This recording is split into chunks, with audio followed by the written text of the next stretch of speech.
गुरुर्ब्रह्मा गुरुर्विष्णुः गुरुर्देवो महेश्वरः गुरु साक्षात् परं ब्रह्म तस्मै श्री गुरवे नमः। तस्मै श्री गुरवे नमः।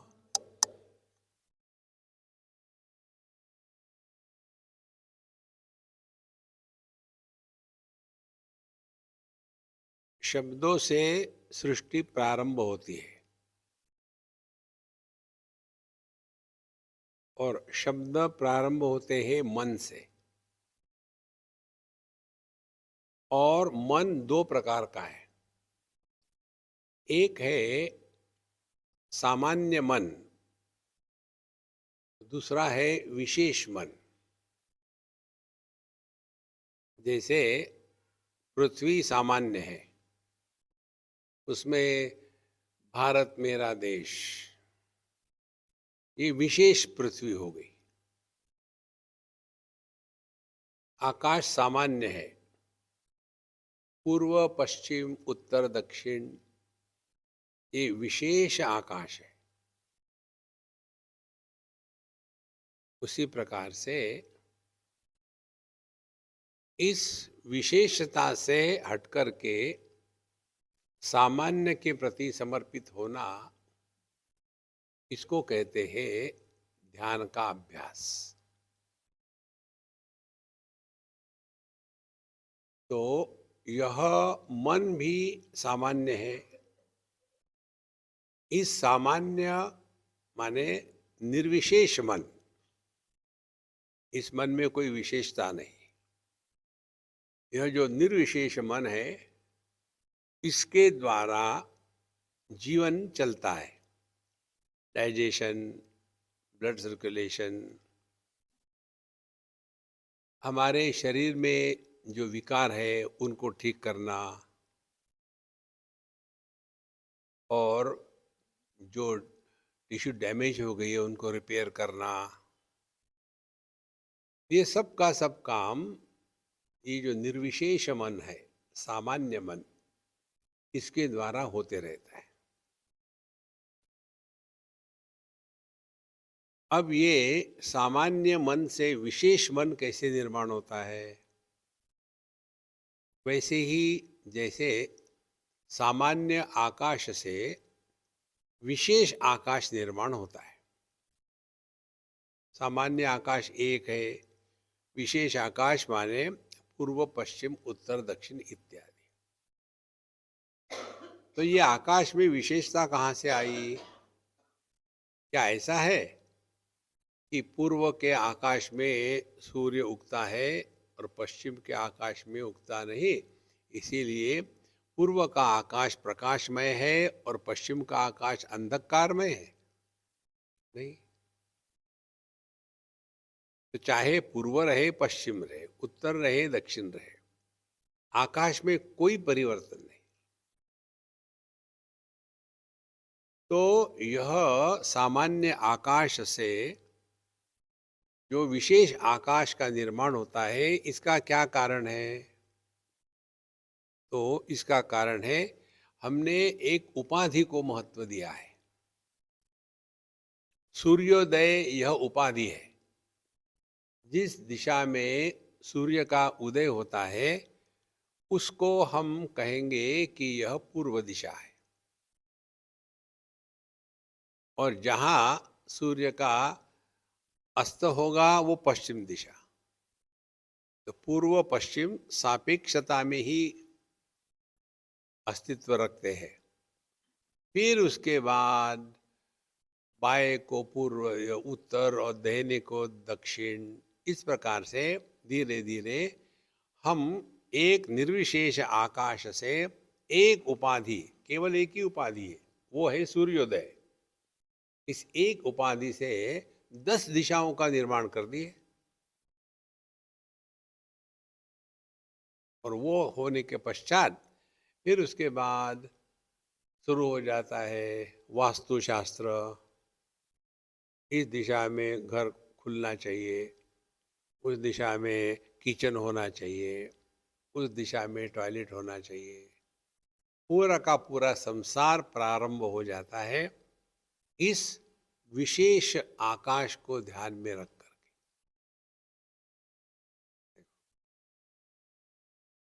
इसी प्रकार से सामान्य मन सबके लिए एक है। उसी सामान्य मन के कारण सुषुप्ति में वहां विशेष मन का अभाव होता है। जो जीवन चलता है वो सामान्य मन से चलता है, विशेष मन से नहीं।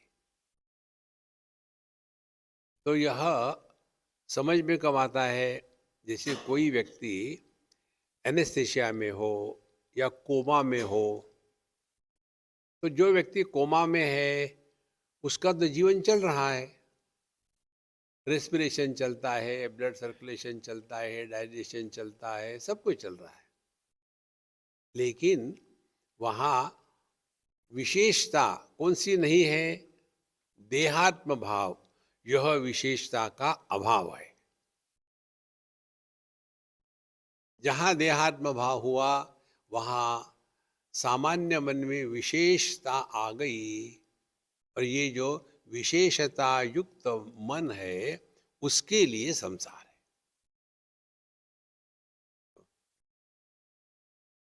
करना कुछ नहीं है, समझदारी की बात है।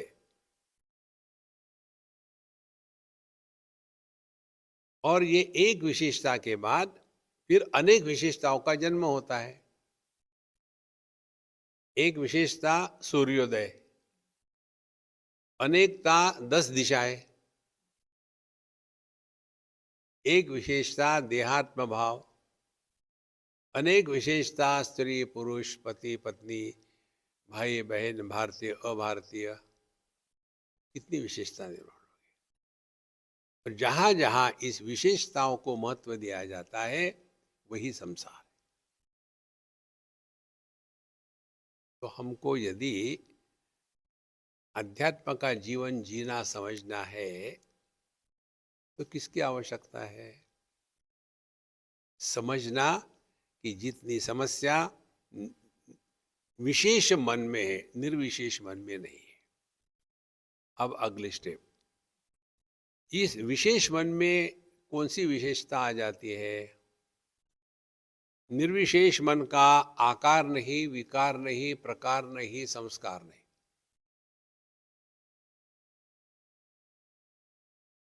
और जो विशेष मन है, माने देहात्म भाव को प्राप्त होने के बाद, उसके बाद सब संसार शुरू हो जाता है।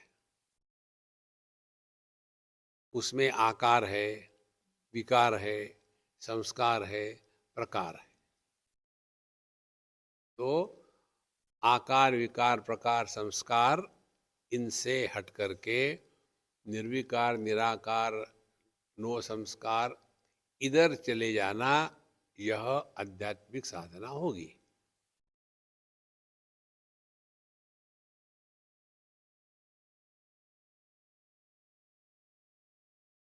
तो अगले स्टेप,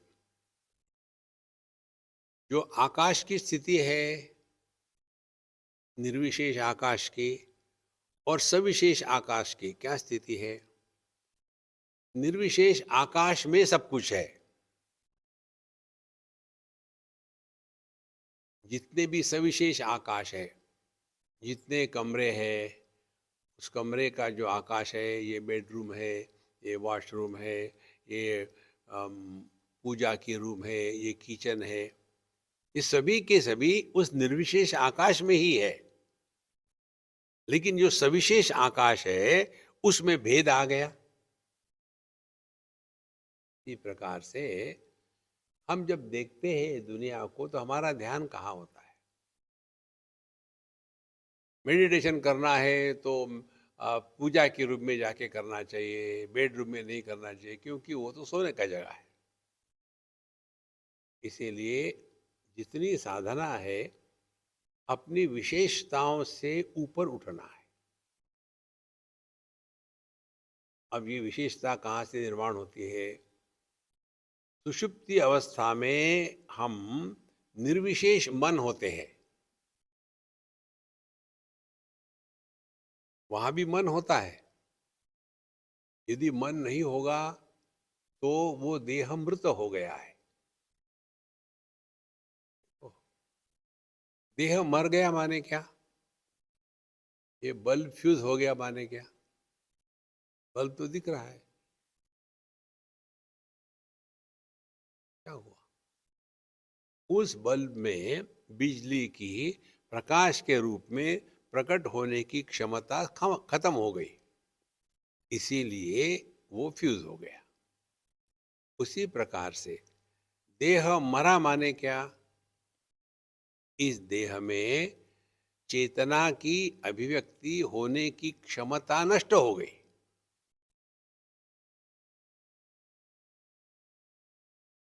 चैतन्य एक ही है, बिजली एक ही है। इस एक चैतन्य की अभिव्यक्ति जिस देह में चेतना के रूप में होने की क्षमता समाप्त हो गई, उस देह को हम मृत देह कहते हैं। और उस मृत देह में मन का अभाव होता है। क्योंकि मन क्या है? मन चेतना की ही अभिव्यक्ति है।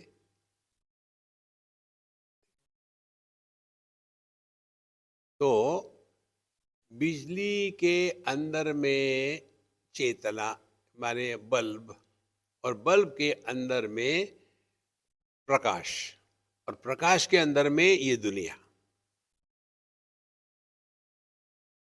तो कैसा होना चाहिए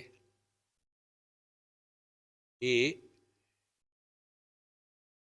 ये जो निर्विशेष आकाश है, कल्पना कर लो ये बहुत बड़ा भगोना है, उसके अंदर में विशेष आकाश। लेकिन हमारी भ्रांति क्या होती है? आकाश भगोने में है। वास्तविकता क्या है? भगोना आकाश में। तो धीरे धीरे ये बात स्पष्ट हो जाती है। तो जब शुद्ध आकाश, जिसको कहते हैं चिदाकाश, चिदाकाश में अंदर बाहर इसकी कोई सत्ता नहीं है। देखो ये क्या है? हाँ, ये माला अंदर है। किसके अंदर? जेब के अंदर। अच्छा अच्छा। और ये टेबल बाहर है। किसके बाहर? जेब के बाहर। हम लोग अंदर है। किसके अंदर? हॉल के अंदर। जूते बाहर है। कहाँ? हॉल के बाहर। तो ये अंदर बाहर इसकी सत्ता तब होगी जब कोई रेफरेंस पॉइंट होगा। तब रेफरेंस पॉइंट नहीं होगा तो अंदर बाहर इसकी कोई सत्ता नहीं है। सुषुप्ति अवस्था में हम देह के अंदर होते हैं कि बाहर होते हैं? कमरे के अंदर है कि कमरे के बाहर है? भारतवर्ष में है या अमेरिका में है? देश गायब हो गया। अब देश गायब होने के पश्चात काल गायब हो गया। सुषुप्ति में हम 2024 में है या 25 में है? देश गायब हो गया, काल गायब हो गया। उसके बाद वस्तु गायब हो गई। मैं स्त्री हूं या पुरुष हूं, मैं जवान हूं या बूढ़ा हूं। देखो धीरे धीरे इसको ग्रहण करना है। तो एक ही चैतन्य एक उपाधि में प्रकट होता है, चेतना के रूप में। चेतना विस्तार को प्राप्त हो जाती है मन के रूप में, और इस निर्विशेष मन में उपाधियों के कारण अनेकता प्रतीत होती है। और जितना संसार है यह विशेष मन को है, निर्विशेष मन को संसार नहीं है।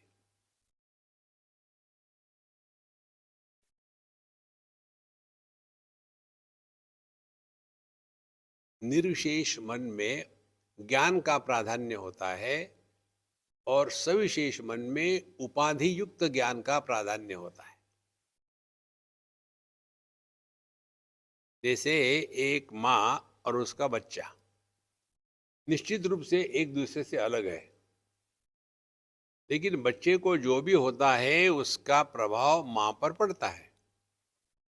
तो अलग अलग है उपाधि के दृष्टि से, लेकिन ज्ञान के दृष्टि से ये जो बच्चा है कौन है? ये मेरा ही विस्तार है, अन्य नहीं। इस ज्ञान में कौन सा ज्ञान? जो माँ का ज्ञान अपने बच्चे को लेकर होता है, वही ज्ञान साधु संतों को इस दुनिया को लेकर के होता है।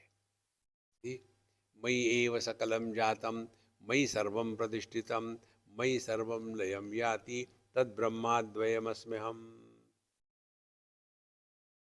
आत्मौपम्येन सर्वत्र समम पश्यति अर्जुन सुखम वा यदि वा दुखम स योगी परमो मतः। जो इस संपूर्ण सृष्टि को अपने ही विस्तार के रूप में ग्रहण करता है, तो वहाँ द्वैत की अनुभूति होते हुए भी द्वैत के प्रभाव से जो विकृति है उसका अभाव हो जाता है।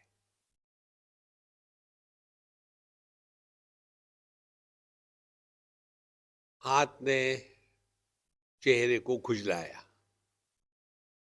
तो हाथ खुजलाने वाला चेहरा खुजला गया, द्वैत आ गया।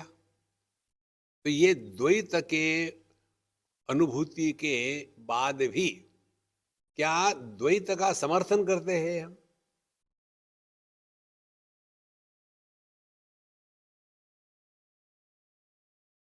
इसीलिए इस मन को स्पष्ट रूप से पहचानना, और पहचानने के बाद फिर हम इस जगत में जो मन के द्वारा निर्मित समस्या है उससे हम ऊपर उठ सकते हैं। मन के द्वारा निर्मित समस्या है मैं अरु मोर तोर तय माया, मेरा तेरा का चक्कर शुरू। तो इससे निकलने के लिए यह समझदारी आवश्यक है, और इसके लिए ये दो बातें स्पष्ट समझनी है, निर्विशेष मन और सविशेष मन।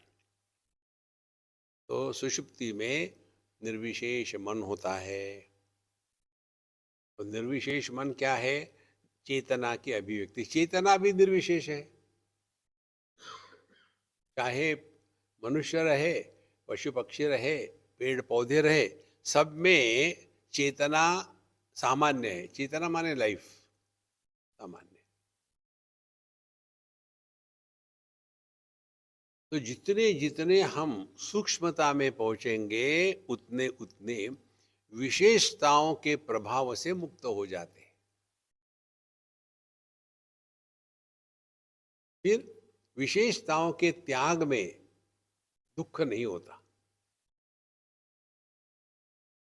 जहां विशेषताओं के त्याग में दुख है वहां संसार है।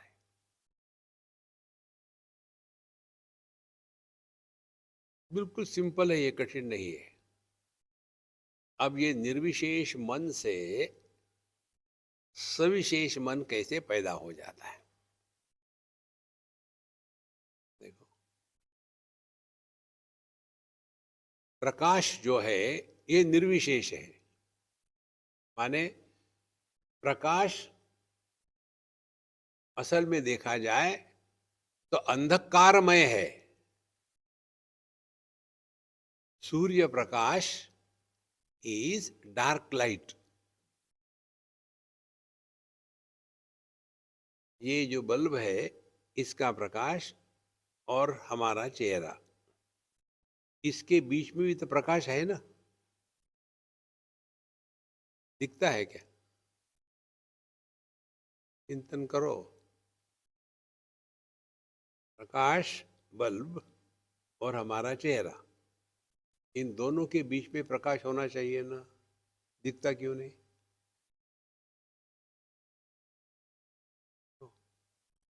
हमारा हाथ हम कैसे देख रहे हैं? प्रकाश में देख रहे हैं। किससे देख रहे हैं? आंखों से देख रहे हैं।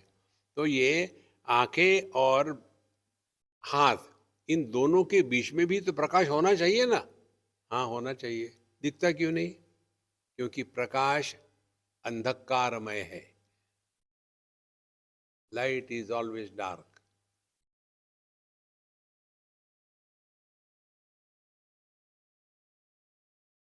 फिर हमको क्या दिखता है? हमको रिफ्लेक्टेड लाइट दिखता है। ओरिजिनल लाइट कभी नहीं दिखता।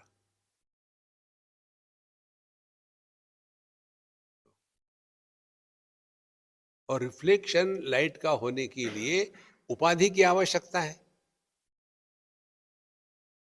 उपाधि नहीं हो तो प्रकाश के अस्तित्व का अभाव हो जाता है। जैसे सूर्य से निकलती है सूर्य की किरणें, पृथ्वी पर आने के बाद हम कहते हैं सनलाइट। एक्चुअली वो सनलाइट नहीं है, वो डे लाइट है।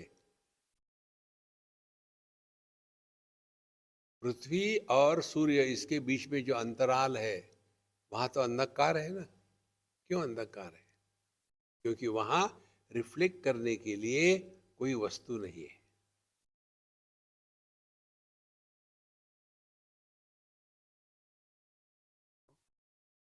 इसी प्रकार से सामान्य मन जो है वो निर्विशेष निराकार,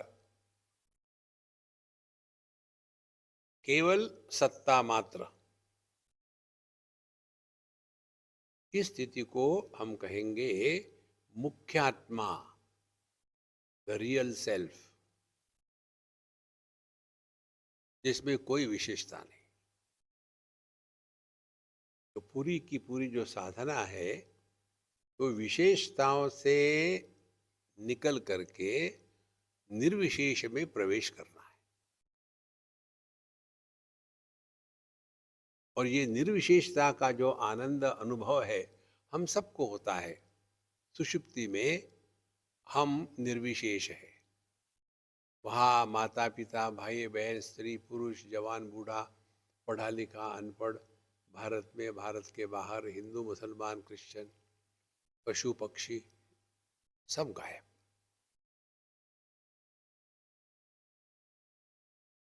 और इसीलिए नींद से उठने के बाद क्यों व्यक्ति इतना फ्रेश होता है? क्योंकि उसने उस समय तक पूरा का पूरा जो उपाधियों का बोझा था, उस उपाधियों के बोझे को त्याग दिया था।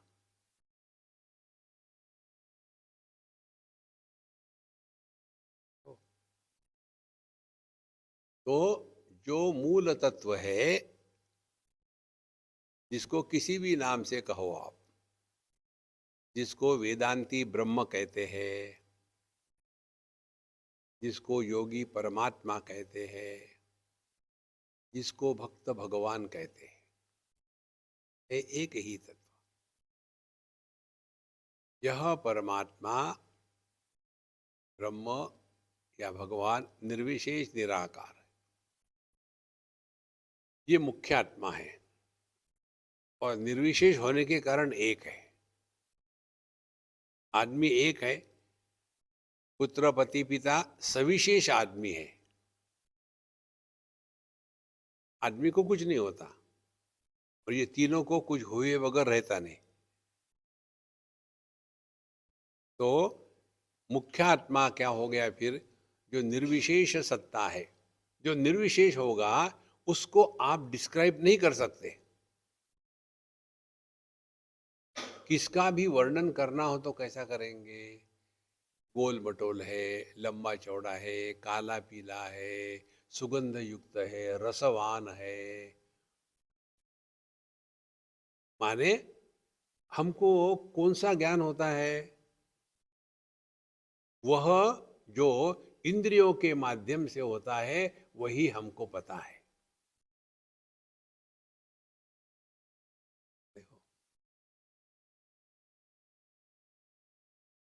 अब हमारा साधना का कक्ष क्या है? विशेषता से हट करके निर्विशेष के तरफ चलना, ये साधना। तो ये आधे घंटे मेडिटेशन से नहीं होती, धीरे धीरे ये सहजता आ जाती है। इसीलिए उत्तमा सहजावस्था, विशेषताओं का त्याग करके निर्विशेष की तरफ चलना। और ये चलना कैसा है? ये चलना देश में नहीं है, ये काल में नहीं है, और इसमें प्रयत्न नहीं है। एक पति को मैं पुरुष हूँ, ये जो जर्नी है, ये जो यात्रा है पति की पुरुष के तरफ, ये यात्रा देश में है या काल में है या प्रयत्न से युक्त है? कुछ भी नहीं।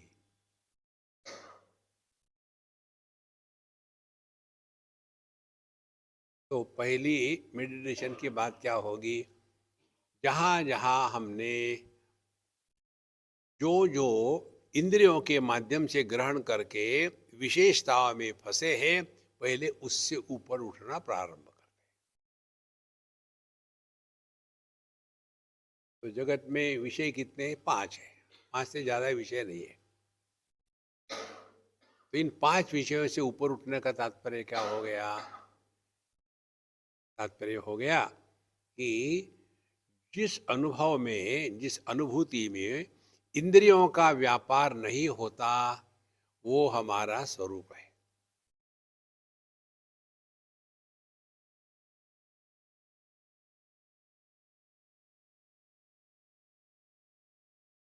अब मूल 2 इंद्रिय है जो हमको परेशान करते हैं। एक है दृष्टि और दूसरी है कान।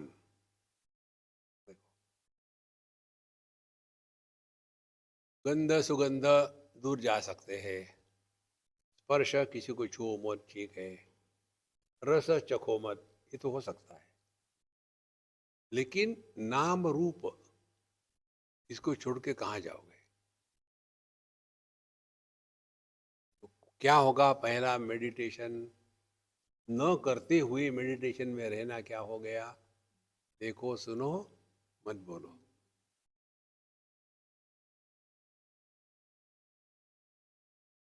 संतो, इस समझदारी जितनी डीप हो जाएगी ना, उतनी हमारी आध्यात्मिक प्रक्रिया ऑटोमेटिकली होने लग जाती है।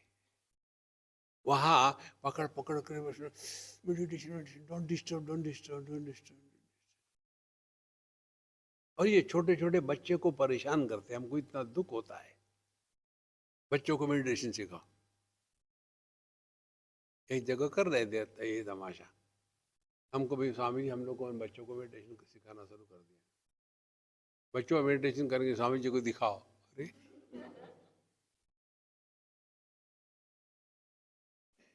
तो भी बच्चे बैठे, सब ठीक से बैठो, आंखें ठीक से बंद करना। तो बच्चे की आंखें कहाँ बंद होती है?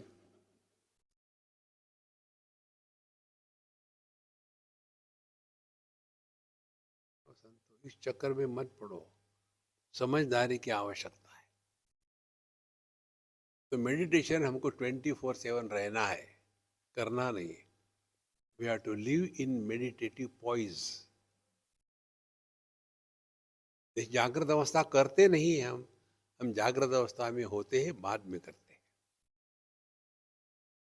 स्वप्नावस्था करते नहीं, स्वप्न में होते हैं, फिर बाद में सुख दुख के अनुभव आते हैं। सुषुप्ति अवस्था करते नहीं, सुषुप्ति में होते हैं, फिर खर्राटे मारते हैं। इसी प्रकार से हमको जागृत तो केवल जागृत में लिमिटेड है, स्वप्न स्वप्न में लिमिटेड है, सुषुप्ति सुषुप्ति में लिमिटेड है, लेकिन meditation includes all the 3 and yet beyond. जैसे पानी includes oceans, rivers, all expressions of पानी, and yet the water is beyond all of them. सब में सब पर। तो ये जो भेद है, ये औपाधिक है। जिस उपाधि में केवल सत्ता प्रकट होती है, उसको जड़ कहते हैं। जिस उपाधि में सत्ता के साथ चेतना प्रकट होती है उसको सजीव कहते हैं। कि जड़ चेतन का भेद उपाधियों के कारण है, जिस पर उपाधियां लादी गई है वो एक है।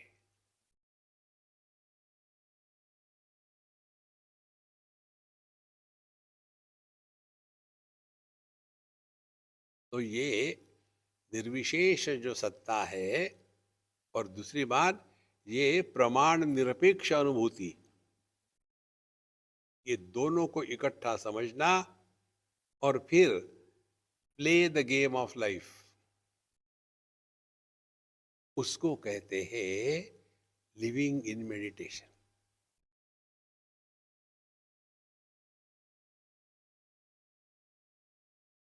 इसमें प्रयत्न शैथिल्य, प्रयत्न की बहुत कमी होगी। जहां प्रयत्न होते हैं वहां हम नॉर्मल नहीं है।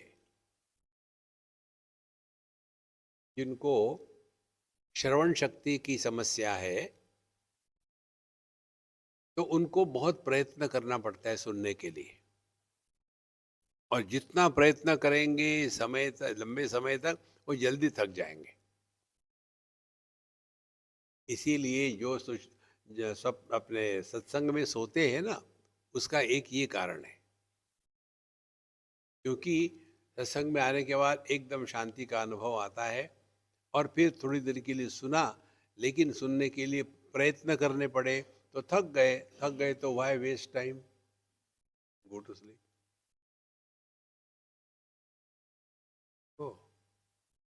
तो जीवन जितना सहज होगा उतना हम अपने स्वरूप के पास है। कभी हमारी उंगली ये सिद्ध करने का प्रयत्न करती है क्या कि पिछले बार आंखों में गई थी किसी कारण से, अब आंखें कहती तू मत ना आन, दूर हट यहाँ से। नहीं। इसीलिए जहां जहां प्रयत्न है वहां हम नॉर्मल नहीं है।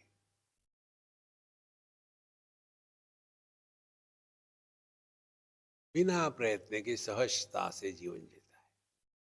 हमको कुछ सिद्ध नहीं करना है, कुछ प्रूव नहीं करना है। होलियर ध्यान दो, हम एलोपैथी नहीं लेते, हम तो साबुदाना खिचड़ी खाते। What do you want to prove? क्या सिद्ध करना चाहते?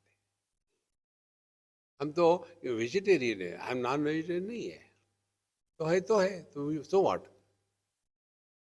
इस प्रकार से जहां जहां हमने विशेषता को महत्व दिया है वहां वहां संसार है। देखो, तो विशेषता होती है उपाधि से, और हमारे लिए ज्ञात उपाधियां कौन सी है? हमारी इंद्रिय, ज्ञानेन्द्रिय। उन ज्ञानेन्द्रियों में दो इंद्रिय, दृष्टि और श्रवण शक्ति। अब इससे हमको बच के जीना है। तो क्या आंखें बंद कर ले, कान बंद कर ले? नहीं, देखो सुनो, लेकिन उसका प्रभाव मन पर ना हो। मन पर ना हो माने ऐसे नहीं कि देखा लेकिन समझ भी नहीं आ रहा लाल है कि पीला है, तो फिर आप अंधे हो। सब देख रहे हैं, सब सुन रहे हैं, लेकिन उसका प्रभाव न होने के कारण उस पर कमेंट्री नहीं हो रही है। कमेंट्री हो गई तो मन पर संस्कार निर्माण हो गए, और मन पर संस्कार निर्माण होना यही संसार है। कपड़े पे दाग पड़ गया तो यही संसार है। और संस्कार केवल दो प्रकार के होते हैं, एक तो राग और दूसरा द्वेष। तीसरा कोई संस्कार नहीं। ये कॉमन है। खाने को लेकर के किसी विशेष पदार्थ के प्रति राग द्वेष, फिर कपड़े को लेकर के किसी कपड़ा विशेष के प्रति राग द्वेष, फिर स्थान विशेष को लेकर के स्थान के प्रति राग द्वेष, फिर व्यक्ति को लेकर के व्यक्ति विशेष के प्रति राग द्वेष। तो ये राग द्वेष जो है, likes and dislikes, they are common. ये विशेष नहीं है, ये कॉमन है। और ये बचपन से शुरू हो जाता है। पहले बचपन में राग द्वेष नहीं बराबर है। जैसे hair line thin, line of likes and, इधर का हमको अच्छा नहीं लगता, वो अच्छा लगता है। छोटे बच्चे होते हैं ना, हमको दूध नहीं चाहिए, हमको कॉफी चाहिए। राग द्वेष धीरे धीरे धीरे धीरे। एफ्लुएंस और प्रॉस्पेरिटी का अर्थ क्या है? अपने राग द्वेष को पूरा करना। हमको नहीं अच्छा लगता, हमको वो चाहिए। तो बचपन से हम लोगों ने अपने राग द्वेष को दृढ़ किया है, और वही फिर हमारा व्यक्तित्व बन जाता है। तो मेडिटेशन में जीने का तात्पर्य क्या हो गया? अपने राग द्वेष का समर्थन ना करें। बचपन में राग द्वेष का प्रभाव कम होता है। जैसे जैसे उम्र बढ़ती है, पहले तो ये हेयर लाइन थी, उसके बाद फिर पेंसिल की लाइन हो गई, उसके बाद फिर मार्कर की लाइन हो गई, उसके बाद फिर एक बाइसिकल का चक्का है उसकी डीप लाइन हो गई, फिर एक ट्रैक्टर का चक्का हो गया, और फिर एक वैली हो गई। इधर में लाइक्स, उधर में डिसलाइक्स, और ये इतना हो जाता है कि वो हमारा व्यक्तित्व बन जाता है। ध्यान से सुनना। तो क्या हो गया? अभिव्यक्ति की व्यक्ति हो गई। अभिव्यक्ति सामान्य है, व्यक्ति विशेष है। तो हमारी साधना क्या है? विशेषता से हट करके निर्विशेष की तरफ चलना। विशेषता निर्माण होती है उपाधियों के कारण। तो ये दो चीजों को पकड़ के रखना, जो निर्विशेष सत्ता है और जो प्रमाण निरपेक्ष अनुभूति है, वो हमारा स्वरूप है।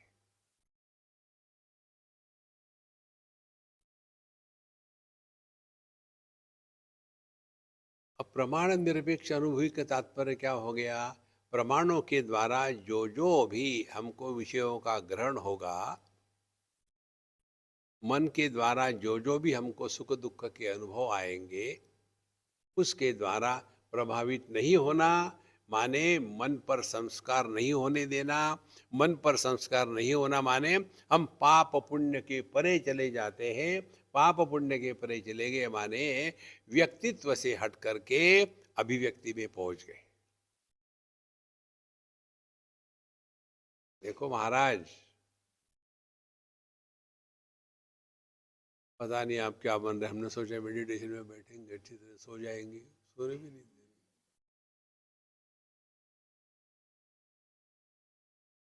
तो ये मूल चीज दिमाग से हटा देनी है कि मेडिटेशन करते हैं, हमको मेडिटेशन में जीना है। और उसके लिए सिंपल रूल जो हमने बताया है, जागृत स्वप्न अपने अपने ही समय में वास्तविक होते हैं। मेडिटेशन सब में है और सबके परे है। देखो, इसको गीता की भाषा में कहे तो मत्तः स्मृति ज्ञानम अपोहनंच, और इसीलिए वेदेश सर्वै अहमेव वेद्या। तो मैं ही जागृत स्वप्न सुषुप्ति समाधि इन चारों का आधार हूं। इसीलिए इस मैं को पहचानना यही अध्यात्म है, यही मेडिटेशन है। और क्या पहचानना है? जो सब में है, जागृत में है लेकिन जागृत पुरुष नहीं बना, जो स्वप्न में है लेकिन स्वप्न पुरुष नहीं बना, जो सुषुप्ति में है लेकिन जो नहीं सोया, और जो मेडिटेशन में है लेकिन जो कभी मेडिटेशन करता नहीं। तो संतो, इसको हमको ग्रहण करना है। और इसको कैसे ग्रहण करना है? जब हम अपनी इंद्रिय मन बुद्धि का त्याग कर देंगे तब। क्योंकि ये तत्व क्या है? सामान्य सत्ता है, निर्विशेष सत्ता। और इसकी अनुभूति के लिए किसी प्रमाणों की अपेक्षा नहीं है। हम है ये कैसे हम जानते हैं?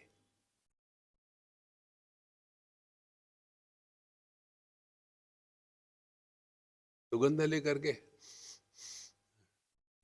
मुझे नहीं लगता मैं हूँ, मेरा ऐसा बदबू नहीं आती। ये तुम्हारे सॉक्स की बदबू है।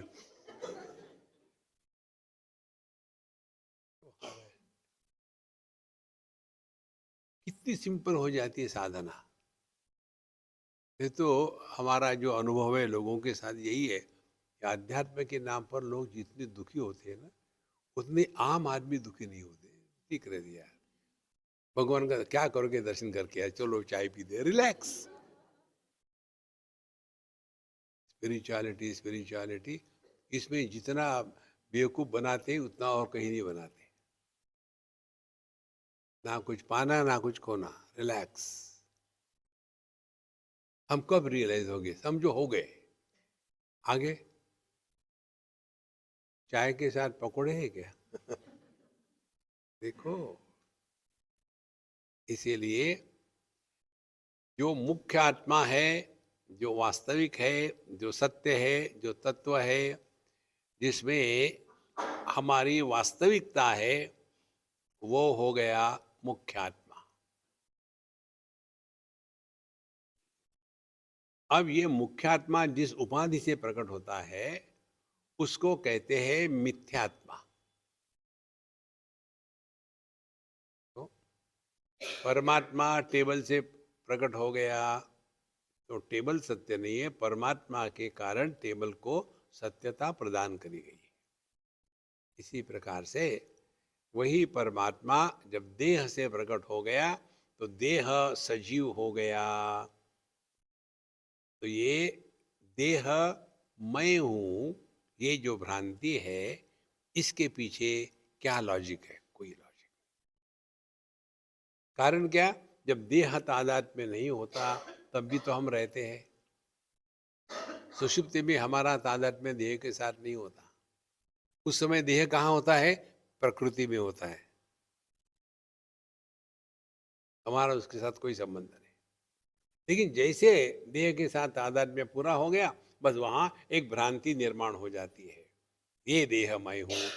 और इसके बाद जहां हमने देह को मैं माना है, ये हमारा पहला अधपतन है, फर्स्ट फॉल। और इसका कोई लॉजिक नहीं। देह का निर्माण हमने नहीं किया, देह हमारी बात मानता नहीं, फिर भी देह मैं हूं। हमको अपने जन्म का अनुभव नहीं है, ना तो हमारे बढ़ने का अनुभव है। जब दूसरा आदमी आकर के कहता है, दादाजी आप इधर बैठिए, ये अच्छी कुर्सी है, मुझे दादाजी मत कहना, मुझे अंकल कहना। बोलती नहीं आ रहा लेकिन दादाजी नहीं कहना, अंकल कहना। कारण क्या है? किसी भी व्यक्ति को हम उम्र में बढ़ रहे हैं ये अनुभव नहीं आता। एक तो ये एक्सट्रीम है। दूसरी एक्सट्रीम क्या है? व्यक्ति को अपनी उम्र का भी अभिमान होता है। अभी हम गए थे किसी शादी में, तो बस कुछ ना कुछ हल्का फुल्का बोलना है, तो जो जितनी ये जो माताएं थी खूब पोत पात के आई थी, तो मैंने उनको कहा, hey you are looking very young. उनको समझ में नहीं आया।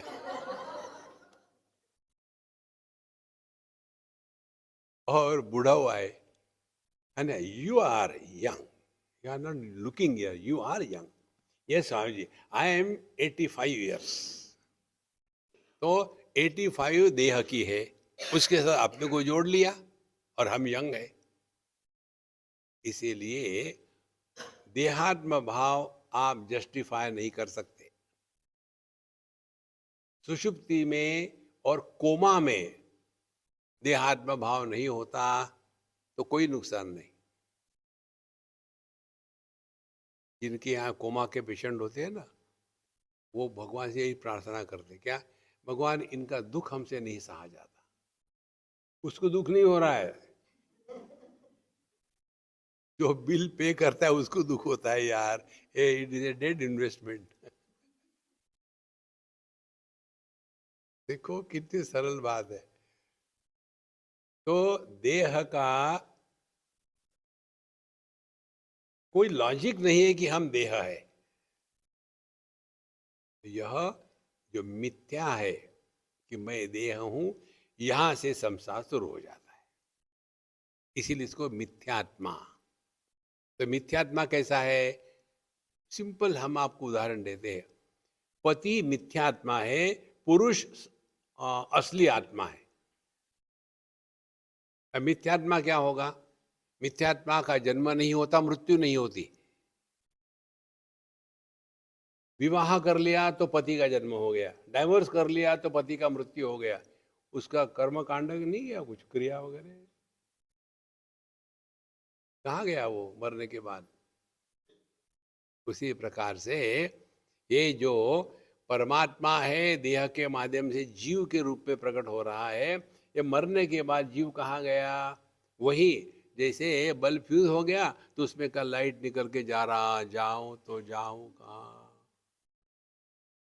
ये जो जीव है ना, small.i.com, ये जो जीव है, ये जीव देह का त्याग करने के बाद निकल जाता है दो दरवाजों से। योगी होगा तो ऊपर से दरवाजा निकल जाएगा, भोगी होगा तो नीचे से जाएगा। और फिर अब कहाँ जाऊं कहाँ जाऊं, घूम रहा है घूम रहा है। एक गर्भ में उसको एक बोर्ड मिलता है, टू स्पेस लेट। ये छोटा आई जो है वो टू आई में घुस जाता है और बन गया है फिर TOILET। यही नरक देह है। और उसके बाद मैं ये हूं, मैं वो हूं शुरू हो गया। इससे बड़ी ब्लफ बकवास क्या हो सकती है?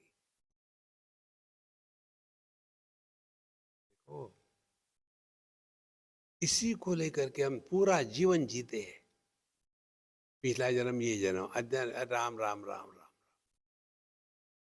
आप यदि ध्यान में जीवन जी रहे हो, ये फाउंडेशन हो, तब आप मेडिटेशन में जी रहे हो। नहीं तो जैसे गीता में बताया है, शुचि नाम श्रीमताम गेहे योग भ्रष्टो भी जायते। ये क्यों बताया भगवान ने? अर्जुन के प्रश्न के कारण। क्योंकि भगवान को अर्जुन को काम में लगाना था, मेडिटेशन का टाइम नहीं था।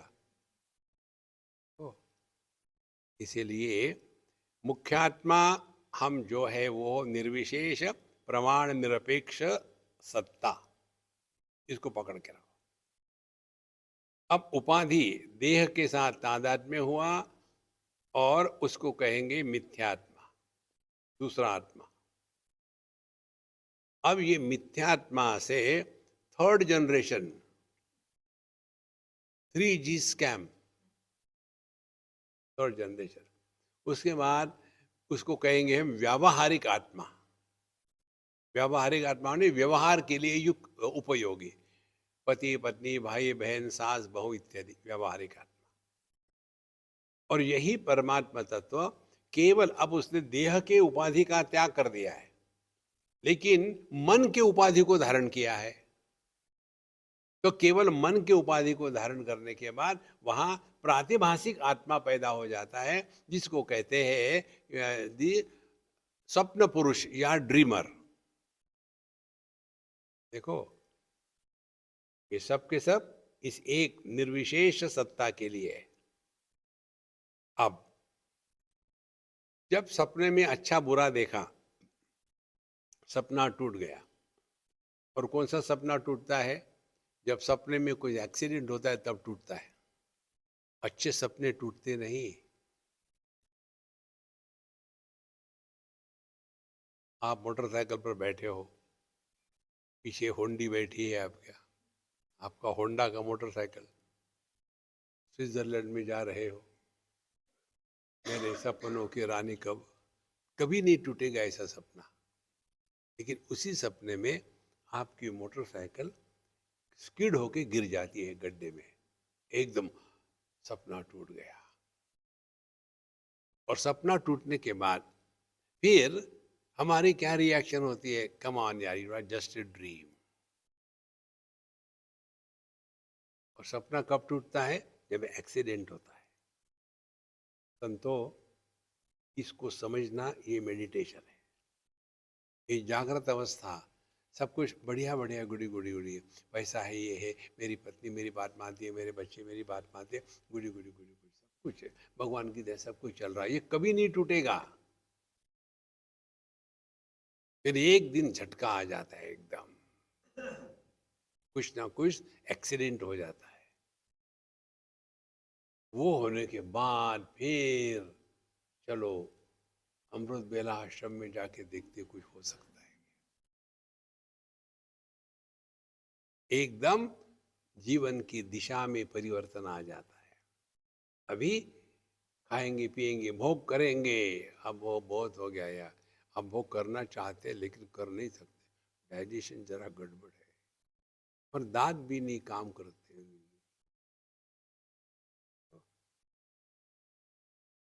तो जब एक्सीडेंट हो जाता है ड्रीम में, तो ड्रीम टूट गया, फिर हम जग जाते हैं। अब ध्यान से सुनना, इसी प्रकार से ये जो जागृत स्वप्न चल रहा है, जब तक के सब कुछ ठीक ठाक है तो गुड़ी गुड़ी गुड़ी गुड़ी गुड़ी सा बढ़िया है, लेकिन इसमें अनएक्सपेक्टेड कुछ हो जाता है। कैलिफोर्निया की बात है, एक तमिलियन लड़का मुझे लेने के लिए आया था एयरपोर्ट, और नॉन स्टॉप बोल रहा, कौ कौ कौ कौ। Swami ji, I got a beautiful wife, 2 children, one is about 7 years, other is 5 years, lot of money, no health issues, everything fine. इससे बढ़कर कोई स्वर्ग होता है क्या? अरे मैं तुमने देखा नहीं भाई, तुम जानते हो, करोड़े। और फिर हम पहुंच गए, हमने कहा भाई अभी मुझे छोड़ो, मुझे सोना है, मैं थक गया हूँ, शाम को आना। शाम को आया तो गंगा यमुना। स्वामी जी अब मैं क्या करूं? मैंने बोला स्वर्ग के लोगों को मैं क्या बता सकता हूँ, मैं तो पृथ्वी पर रहने वाला हूँ, तुम तो स्वर्गवासी हो ना, मैं क्या कर सकता। स्वामी जी मुझे घर जाने के बाद मैसेज आया, वाइफ का फ़ोन, मैंने लीगली सब कागज पूरे कर लिए हैं, आज के बाद मैं घर नहीं आऊँगी, बच्चे आप रख लेना, मुझे बच्चों की ज़रूरत नहीं, आई वॉन्ट माई फ्रीडम। आप स्वामी जी अब मैं क्या करूँ, तो बच्चों को कौन देखेगा? बोला मुझे एम्प्लॉय करो। अब क्या करूँ मैं? कभी कल्पना ही नहीं हो सकी ये ऐसी करेगी, इतना सबको एकदम छोड़ दिया उसने, अब मैं क्या करूँ? हमने कहा चिंतन करो, मेरे पास एक ही उपाय है सभी समस्याओं का, चिंतन करो। चिंतन क्या करना है? तुम्हारा जो सेपरेशन का प्रपोजल आया, दोनों हो रहे कि एक ही सेपरेट हो रहा? दोनों हो रहे। इसमें से तुम दुखी हो, वो खुश है, अब कारण क्या है? चिंतन करो। कारण ये है, you stand rejected, she rejected you before the world kicks us, we should have the wisdom to kick the world, but we get kicks, रोते रहते। इस समझदारी में जीना, इसको कहते हैं अध्यात्म मेडिटेशन। नहीं तो हम फ्रस्ट्रेट हो गए, स्वामी जी हम बहुत डिप्रेशन में, मेडिटेशन सिखाओ, और मर जाओगे फिर। डिप्रेशन वाले they should not do meditation on that. लेकिन फिर हमारा बिजनेस कैसे चलेगा? साइकेट्रिस्ट, डर्मेटोलॉजिस्ट और ये मेडिटेशनिस्ट, इनके पेशेंट कभी सुधरते नहीं। क्यों? वो मेंटेन रखते हैं। तो सपना जब कोई बुरा इवेंट होता है तो टूट जाता है, और उस समय क्या समझ में आता है? जब सपना चल रहा है, स्वकाले सत्यवत भाति, सपना जब चलता है तो सत्य जैसा ही है। कोई भी व्यक्ति अपना सपना यह सपना है ऐसे नहीं स्वीकार करता, असली है। उसी असली में जब असली एक्सीडेंट हो जाता है तब उसकी नकली पर समझ में आ जाता है। उसी प्रकार से ये जागृत सपना इतना सॉलिड है, इतना रियल है, बस इससे कुछ और है ही नहीं। और इसमें कुछ गड़बड़ी हो जाती है और फिर आदमी सोचने लगता है। फिर क्या सोचता है? जितनी समस्या है ये गलत विचारों की है। विचार ठीक करो। तो विचार ठीक करने के लिए क्या करें? तद विज्ञानार्थम गुरुमेवाभिगच्छेत समित पाणि ही श्रोत्रियम ब्रह्मनिष्ठम। सत्संग में जाओ, और सत्संग में जाने के पश्चात व्यक्ति को ऐसी बातें समझ में आती है। अब सत्संग में जाने वाला कौन हो गया? अब ठीक से समझ लेना। मुख्यात्मा निर्विशेष प्रमाण निरपेक्ष अनुभूति, मुख्यात्मा। देह के साथ तादात्म्य, मिथ्यात्मा। उसके बाद उपाधियों को धारण किया, फिर बन गए पति पत्नी भाई बहन इत्यादि। वहां धक्के खाए, धक्के खाने के बाद सत्संग में जाने लग गए। तो ये जो सत्संग में जाने लगने वाला ये कौन है? ये है पारमार्थिक आत्मा। अब वो परमार्थ के मार्ग पर चल पड़ा है। जो परमार्थ के मार्ग पर चलेगा वो अपने सांसारिक प्रश्नों को लेकर के सत्संग में नहीं जाएगा। वो कहाँ जाएगा? संसार के समस्या को लेकर के मंदिर में जाएगा, या उन बाबाजियों के पास जो आपको दीक्षा देंगे और कहेंगे बेटा इतनी दक्षिणा रखो, ट्राई करते। ध्यान से सुनना, इच्छा को पूरा करना यह अध्यात्म नहीं है। इच्छाओं के परे चले जाना यह अध्यात्म है।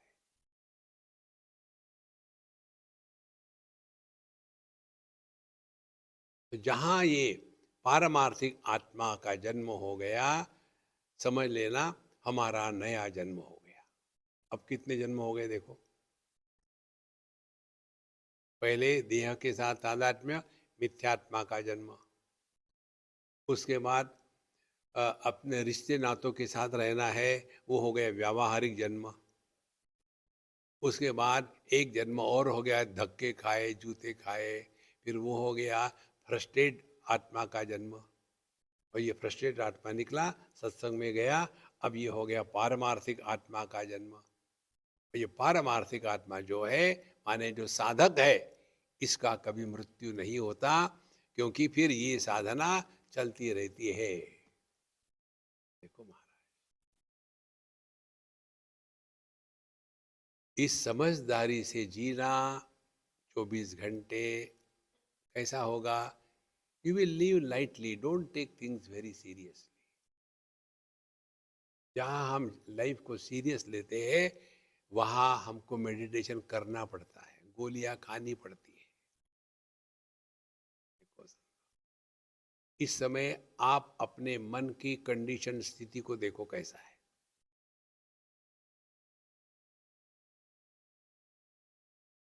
हम यहाँ बैठ के आपको बता सकते हैं, आपके मन में अब एक भी विचार नहीं है। आप सुन रहे हो क्योंकि सुनने वाला पैदा नहीं हुआ। आप देख रहे हो, देखने वाला पैदा नहीं हुआ। आपके कोई कमेंट नहीं है, यू आर जस्ट बीइंग।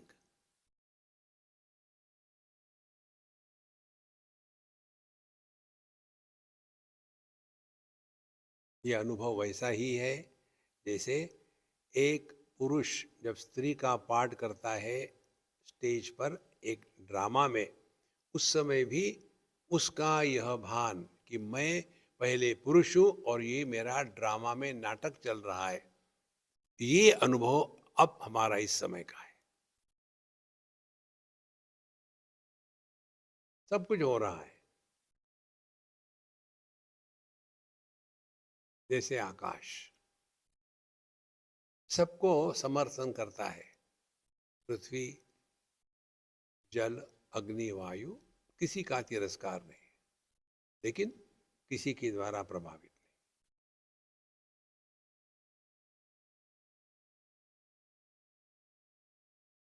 हमको ये करना नहीं है, ये हमारा स्वरूप है संतो, करना नहीं है। ये करने के रोग से हट जाओ। Adjust your focal length. ओम पूर्णमदः पूर्णमिदं पूर्णात् पूर्णमुदच्यते पूर्णस्य पूर्णमादाय पूर्णमेवावशिष्यते। ओम शांति शांति शांति। हरि ओम। श्री गुरुभ्यो नमः।